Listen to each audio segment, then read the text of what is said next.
త్వరలోనే మంత్రివర్గ విస్తరణ ఉంటుంది అని వార్తలు రావడంతో కాంగ్రెస్ పార్టీ ఎమ్మెల్యేలు ఎవరి ప్రయత్నాలు వాళ్ళు చేస్తున్నారు. ఇప్పటికే మంత్రి పదవి కోసం చాలా మంది ఎమ్మెల్యేలు అయితే ఆశ పడుతున్నారు. ఎవరి ప్రయత్నాలు వాళ్ళు చేస్తున్నారు. ఢిల్లీ లెవెల్లో సైతం మంత్రి పదవి కోసం కాంగ్రెస్ పార్టీ ఎమ్మెల్యేలు అయితే ప్రయత్నం చేస్తున్నారు. ఇదిలా ఉంటే మంత్రి పదవి కోసం ఇంతలా కాంగ్రెస్ పార్టీ ఎమ్మెల్యేల మధ్య పోటీ నెలకొన్న సందర్భంలో మంత్రి కోమటిరెడ్డి వెంకటరెడ్డి బిగ్ బాంబ్ పేల్చారు. తెలంగాణ మంత్రివర్గ విస్తరణపై మంత్రి కోమటిరెడ్డి వెంకటరెడ్డి జోస్యం చెప్పారు. మహబూబ్ నగర్ జిల్లా మక్తల్ నియోజకవర్గానికి చెందిన ముదిరాజ్ సామాజిక వర్గం ఎమ్మెల్యే శ్రీహరికి మంత్రి పదవి రావడం ఖాయమని ఆయన చెప్పారు. శాసనసభ ల్యాబీల్లో సోమవారం మీడియాతో మాట్లాడిన కోమటిరెడ్డి వెంకటరెడ్డి మంత్రివర్గ విస్తరణలో పదవులు ఎవరెవరికి వస్తాయో చెప్పలేమని, ఈ విషయంలో కాంగ్రెస్ అధినాయకత్వం సీఎం రేవంత్ రెడ్డి తుది నిర్ణయమని ఆయన పేర్కొన్నారు. మళ్ళీ అధికారంలోకి వస్తామన్న నమ్మకం కేసీఆర్ కు లేదని, అందుకే అసెంబ్లీ సమావేశాలకు రావడం లేదని అన్నారు. కాంగ్రెస్ పార్టీకి అసెంబ్లీలో 5 ఎమ్మెల్యేలు ఉన్నప్పుడు ఇప్పటి శాసనసభాపక్ష నేత మల్లు భట్టి విక్రమార్క సభకు వచ్చారని గుర్తు చేశారు. తన పార్టీకి 30 మంది ఎమ్మెల్యేలున్న ప్రతిపక్ష నేతగా కేసీఆర్ ఎందుకు రావడం లేదని నిలదీశారు.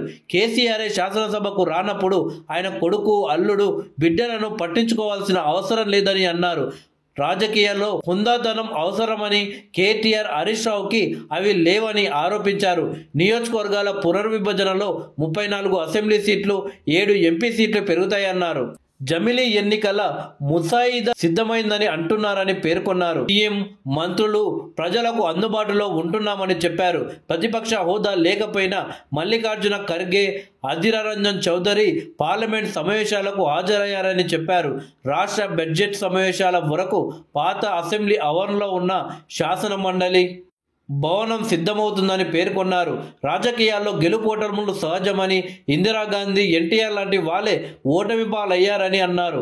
కల్వకుర్తిలో ఎన్టీఆర్ మీద చిత్తరంజన్ దాస్ పోటీ చేసి గెలిచారని, తన మీద ఎంపీగా పోటీ చేసి గెలిచేందుకు బీజేపీ అభ్యర్థి బూర నర్సయ్య గౌడ్ ₹1 కోట్ల ఖర్చు పెట్టారని, అయినా తానే గెలిచానని చెప్పారు.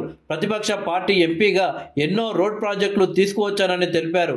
కేంద్ర రహదారుల శాఖ మంత్రి నితిన్ గడ్కరీని ఢిల్లీలో తాను సీఎం రేవంత్ కలిసినప్పుడు వెంకన్న నాకు చోటాబాయ్ అని చెప్పారని కోమటిరెడ్డి పేర్కొన్నారు. బీఆర్ఎస్ ప్రభుత్వంలో ఉండగా 10 ఏళ్లలో ఎన్ని రోజులు అసెంబ్లీ సమావేశాలను నిర్వహించారని ప్రశ్నించారు. ఎన్ని రోజులు అసెంబ్లీ సమావేశాలను నిర్వహించిందన్నది అసెంబ్లీ రికార్డులో ఉంటుందని అన్నారు. ఎన్ని రోజులు అనేది కాదు, ఎన్ని గంటలు జరిగింది, ఎన్ని చర్చలు జరిగాయి అనేది ముఖ్యమని తెలిపారు.